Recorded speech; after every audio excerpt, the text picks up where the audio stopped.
Pythagoras नाम का एक बंदा था, पता नहीं उसका नाम, उसके पापा और उसके जो ब्राह्मण था उसको किस तरीके से इतनी लंबी स्पेलिंग आ रही थी यार, इतना लंबा नाम दिया पाइथागोरस को कि उसको खुद को 7th क्लास में याद हुआ होगा कि हाँ जी। जय हिंद दोस्तों, कैसे हैं आप सब लोग। आशा करता हूँ बहुत अच्छे होंगे और आप लोगों की स्टडी भी बहुत अच्छी चल रही होगी। आप लोगों को मैं एक बात बताना चाहूंगा कि अगर लाइफ में असफल ही होना है तो कम से कम उस काम में तो होना चाहिए जिसको हमें करने में बहुत अच्छा लगता है, वो जो काम हमें बहुत पसंद होता है। यानी अगर हम उस काम को कर लेंगे ना तो उसके बाद कम से कम हमारे ये मन में जो एक गलानी होती है ना वो बिल्कुल नहीं होगी कि यार हमने वो काम नहीं किया। काम करने के बाद अगर असफल हो जाए ना तो उसमें ये रहता है कि यार मैंने अपने एफर्ट्स में कोई कमी नहीं छोड़ी थी। तो आप भी अपनी जो भी एग्जाम्स वगैरह चल रहे हैं या जो भी आप लोग जिस चीज में भी आप अभी लगे हुए उसमें पूरी तरीके से तहे दिल से एकदम बढ़िया तरीके से तन मन धन से लगे रहिए। और मैं आप लोगों को बात बताना चाहूंगा कि आज हम लोग लेकर आए हैं क्लास 9 की एक्सरसाइज 1.2।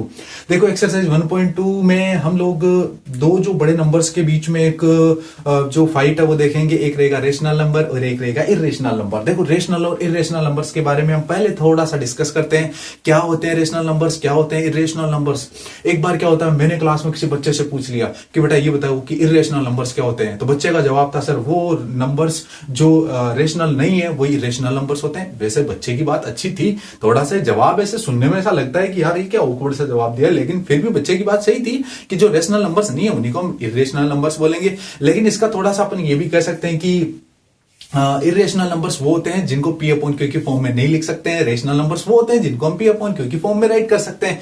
जैसे फॉर एग्जांपल के तौर पे देख लेते हैं, मान लीजिए अपने लिख दिया 3/4, तो इसका मतलब है ये अपने पास जो नंबर बन गया है ना वो नंबर है ये पी और अपॉन क्योंकि फॉर्म वाला है, यानी रेशनल नंबर है। अब इरेशनल नंबर्स कभी कभी बच्चे ना ऐसे क्लास में भी क्वेश्चन पूछ लेते हैं कि सर इरेशनल नंबर का कोई एग्जांपल दो। तो मैं एग्जांपल के तौर पे उनको कह देता हूं कि मान लो 0.10 फिर 100 फिर 100 ऐसे वाली फॉर्मेशन होती है ना वो होती है अपने इरेशनल नंबर्स की। बच्चे बोलते हैं सर इनको है ना पी अपॉन क्यू की फॉर्म में लिखो। अरे बेटा जब पी अपॉन क्यू की फॉर्म में लिख ही देंगे तब तो वो रेशनल बन जाएगा ना।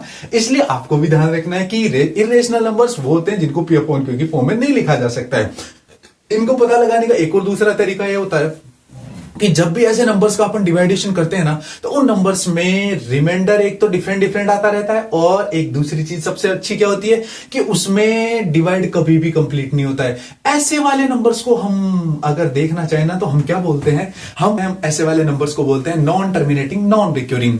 तो आप लोगों को भी याद रखना है कि इरेशनल नंबर्स को नॉन टर्मिनेटिंग नॉन रिक्यूरिंग बोलते हैं, और जो non terminating non recurring numbers होते हैं उनको कहने का मतलब यही होता है कि ना तो नंबर्स रुक रहे हैं और ना ही उन नंबर्स में जो रिमाइंडर वो सेम आता है। बार बार डिफरेंट नंबर्स आते रहते हैं और वो नंबर इस तरीके से आगे कंटिन्यूअसली बढ़ता रहता है।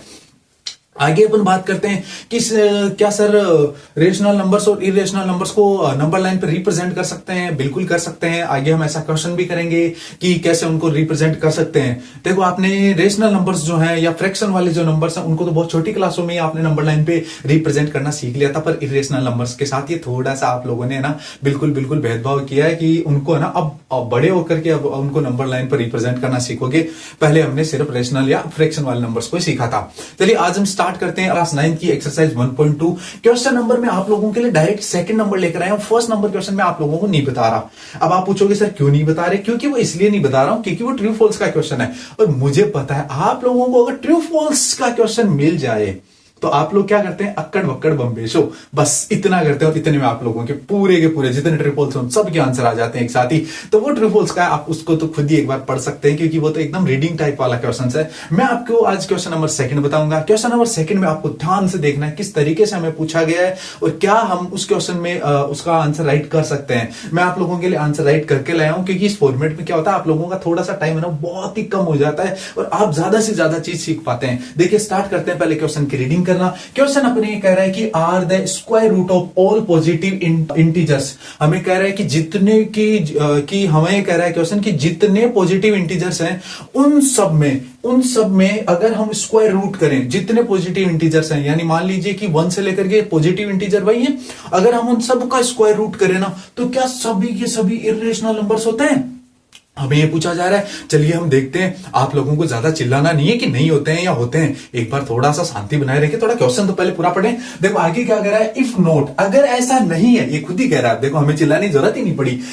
Give an example. अगर ऐसा नहीं है तो मुझे क्या करना है, एक एग्जाम्पल देना है किसका, स्क्वायर रूट ऑफ एक नंबर का ऐसा एग्जाम्पल देना है जो कि अगर हम उसका स्क्वायर रूट करें तो कैसा नंबर आना चाहिए, रेशनल नंबर आना चाहिए। तो पहले हमेशा मैथ्स में क्वेश्चन को, वैसे तो मैथ्स में नहीं हर सब्जेक्ट में ही क्वेश्चन को बहुत अच्छे से पढ़ना चाहिए और उसके बाद हमें देखना चाहिए कि हमें उसको आंसर राइटिंग में क्या करना चाहिए। अब देखो सबसे पहले हम ये करें कि square root of all positive integers are not irrational number, यानी जितने भी पॉजिटिव इंटीजर्स होते हैं उनमें सब में, ऑल मतलब सब में, ऐसा नहीं होता है कि उनका अगर हम स्क्वायर रूट करें तो वो कैसे नंबर आए, एक इरेशनल नंबर आए।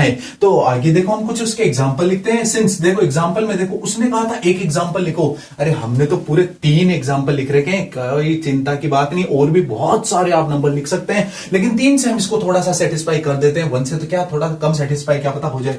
ये कह रहा है कोई एक दो, लेकिन हमने 3 दिए। देखो पहला रूट 16, आप जानते होंगे 16 है ना, वो 4 का स्क्वायर होता है। तो हम अगर उसका स्क्वायर रूट करें, आपने 8th क्लास में स्क्वायर रूट वाला चैप्टर तो बहुत हंस के पढ़ा था, तो यहां पे भी देख लो उनको। तो यहां पे 16 का अगर हम स्क्वायर रूट करें तो 4 आ रहा है, अगर रूट 25 करें तो उसका 5 आ जाएगा, और रूट 81 का आंसर कितना आएगा, वैसे यहां लिखा हुआ है लेकिन आप फिर भी चिल्ला के जोर से मन में बोल लो कितना आएगा एक बार, तो आएगा 9। अब देखो हम ये कह सकते हैं कि which are all rational numbers, ये सब के सब रेशनल नंबर्स हैं जिनका स्क्वायर रूट निकाला है। कैसे कि 4/1 राइट करने पे अपने आप चेक कर सकते हैं कि 4 पी की जगह क्यू की जगह 1 है, 5/1 राइट कर सकते हैं और 9/1 राइट कर सकते हैं। तो इस तरीके से हम चेक कर सकते हैं कि ये वाले सब के सब नंबर्स एक रेशनल नंबर्स हैं। ये करें हेंस, तो इस तरीके से the given statement is wrong, तो हमें जो स्टेटमेंट दिया था वो रॉन्ग है। तो ये इस क्वेश्चन नंबर 2 का सॉल्यूशन था। क्वेश्चन नंबर 3 के सॉल्यूशन से पहले मैं आप लोगों को एक छोटी सी बात बताता हूं पाइथागोरस की। पाइथागोरस नाम का एक बंदा था, पता नहीं उसका नाम, उसके पापा और उसके जो ब्राह्मण था उसको किस तरीके से इतनी लंबी स्पेलिंग आ रही थी यार, इतना लंबा नाम दिया पाइथागोरस को कि उसको खुद को 7th क्लास में याद हुआ होगा कि मेरा स्पेलिंग ये है। बेचारे को इतना लंबा नाम दिया है कि पाइथागोरस, और उसके बाद उसने फिर अपने नाम जैसा एक और काम कर दिया। उसने राइट एंगल ट्राइंगल जो होता है ना, उसके लिए कुछ प्रॉपर्टियां बताई। पाइथागोरस ने ये कहा था कि जो राइट एंगल ट्राइंगल होता है उसमें राइट एंगल के ऑपोजिट वाली जो साइड होती है उसको हम हेडेक यानी हाइपोटेनस बोलेंगे। उसके बाद एक जो उसमें लाइन जो इस तरीके से खड़ी होती है उसको हम परपेंडिकुलर बोलेंगे, और एक इस तरीके से जो लेटी हुई लाइन होती है उसको हम बेस बोलेंगे। वो वाला बेस नहीं जो बेबी को पसंद है, वो वाला जो ट्राइंगल को पसंद है। तो यहां हम बात करते हैं अब इस क्वेश्चन नंबर 3 की, क्योंकि यहां पर थोड़ा थोड़ा पाइथागोरस है ना वो अपना हेल्प करेगा, वरना तो इस क्वेश्चन में हम कर ही नहीं पाएंगे। पाइथागोरस को बोलेंगे भैया थोड़ा आ यार, थोड़ी थोड़ी हेल्प तो भी कर देंगे, देखते हैं। चलिए पाइथागोरस की बात करते हैं, और अब हम सबसे पहले हम इस क्वेश्चन को आराम से पढ़ते हैं, फिर हम देखते हैं कि इस क्वेश्चन को क्या डिमांड है जो हम उसकी पूरी करते हैं। चलिए स्टार्ट करते हैं। देखो क्वेश्चन ये कह रहा है कि सो हाउ, हमें ये बताना है कि किस तरीके से रूट जो 5 है यानी जो एक रूट 5 एक इरेशनल नंबर है, उसको कैसे रिप्रेजेंट करें नंबर लाइन पर। इरेशनल नंबर को भी कैसे रिप्रेजेंट करें नंबर लाइन पर, ये कैसा सवाल हुआ है, ये तो बहुत ही ये बेतुकी सी बात कर रहा है। चलो कोई ना, फिर भी इसकी बात सुनते हैं। देखो किस तरीके से करते हैं। ये सबसे पहले करने के लिए आपको एक लाइन ड्रॉ करनी पड़ेगी। बिल्कुल हमने एक लाइन ड्रॉ कर ली। उसके बाद कह रहा है उसके ऊपर एक पॉइंट ओ लेना है, तो हमने पॉइंट ओ ले लिया, और जिसको 0 कहना है यानी ये रिप्रेजेंट करेगा 0 को। अपने स्केल में जो 0 होता है ना वो वाला यहां पे रिप्रेजेंट कर रहा है। आगे कह रहा है कि ओए यानी ओए आपको लाइन ड्रॉ करनी है और वो लेना है अपन को 2 यूनिट्स, यानी देखो मैंने यहां ड्रॉ कर रखा है, वही मैं आपको आराम से यहां आपको एक्सप्लेन कर रहा हूं। आपको ये 2 यूनिट ड्रॉ करनी है। 2 यूनिट ड्रॉ करने के बाद आप लोगों को क्या करना है, ये करने के बाद आपको ए बी एक लाइन ड्रॉ करनी है। ए बी तो इस लाइन पे कहीं है नहीं, तो पहले चेक करते हैं करना क्या है। ए बी जो होना चाहिए ना वो इस वाली लाइन पर परपेंडिकुलर होना चाहिए। आप लोगों के ज्योमेट्री बॉक्स में जो आपके पास प्रोटेक्टर है, देखो पाइथागोरस जितना लंबा नाम इसका है प्रोटेक्टर है, तो उसको यूज करना है। उसको यहां आराम से ए पॉइंट पर रखना है, उस पर 90 वाले जो एंगल है वहां पे ऐसे पेंसिल से पॉइंट बनाना, और उस पॉइंट को इस तरीके से ए से मिला देना, और इस तरीके से अपने पास ये ए बी लाइन है वो ड्रॉ हो जाएगी। इतना होने के बाद हमें क्या करना है, ए बी होना चाहिए 1 यूनिट, यानी ये जो है इसके ऊपर 1 यूनिट की लाइन ड्रॉ होनी चाहिए। उसके बाद कह रहा है ज्वाइन ओ बी, ओ को बी से ज्वाइन कराना है। इतना कराने से सर ये रूट 5 का क्या मतलब हुआ अब तक, देखो रूट 5 का क्या मतलब हुआ ध्यान से सुनोगे।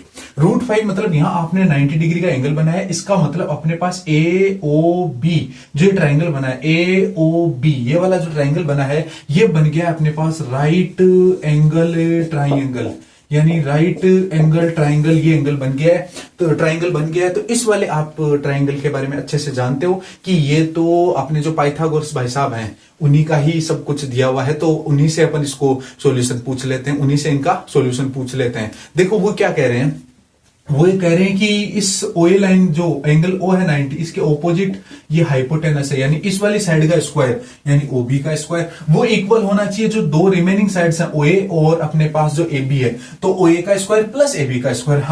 अब हमें पता है कि ओए की लेंथ हमने 2 यूनिट मानी थी, उसके प्लेस पर 2 राइट करना है, एबी 1 माना था, उसकी हमने 1 पुट किया। इन 2 का स्क्वायर 4 होता है, 1 का स्क्वायर 1 होता है, 4 और 1 5 होता है।